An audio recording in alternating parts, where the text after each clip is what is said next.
Beril ya? Udah naik. Detik-detik Cipto, pria obesitas 200 kg dievakuasi menggunakan troli, sudah seminggu tak bisa jalan.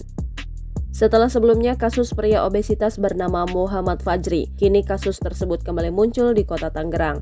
Seperti diketahui, Fajri yang memiliki bobot kurang lebih 300 kg akhirnya meninggal dunia setelah 14 hari dirawat di Rumah Sakit Cipto Mangunkusumo, Jakarta Pusat. Fajri diketahui mengalami komplikasi sehingga kesehatannya menurun drastis. Kali ini, kasus pria obesitas itu adalah Cipto Raharjo, warga Kunciran Indah, Pinang.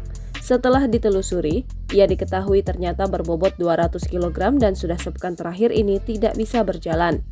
Badannya pun tak lagi mampu untuk menumpu dan hanya bisa berbaring atau duduk. Sebelum semakin berlarut, Cipto akhirnya dievakuasi dan kini dirawat di RSUD Kota Tangerang. Melansir Warta Kota, Cipto ternyata sudah mengalami obesitas sejak 2015. Saat itu, ia masih bisa beraktivitas, namun sepekan terakhir kondisinya memburuk dan membuatnya tak bisa berjalan.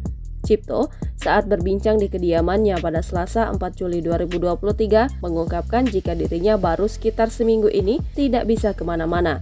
Padahal jauh sebelum tergeletak di kamarnya, Cipto pernah bekerja sebagai sopir bus antar kota antar provinsi dan pengemudi ojek pangkalan.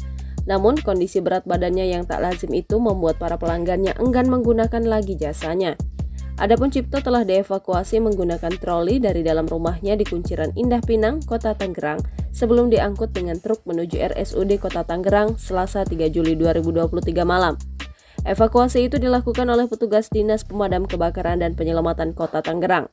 Komandan Regu UPT Ciledug Pos Pinang Tajani mengatakan evakuasi dilakukan menggunakan troli untuk mempermudah mengeluarkan Cipto dari dalam rumahnya. Sebab kondisi di dalam rumah Cipto cenderung sempit sehingga petugas tak mau mengambil resiko untuk menggotongnya. Setelah itu petugas Dinas Damkar bersama warga saling bahu-membahu menggotong Cipto ke dalam truk. Tajani menyebutkan pihaknya tak membutuhkan waktu lama untuk mengevakuasi Cipto. Namun petugas Dinas Damkar mengalami kesulitan lantaran banyak warga yang berkerumun untuk menyaksikan proses evakuasi tersebut.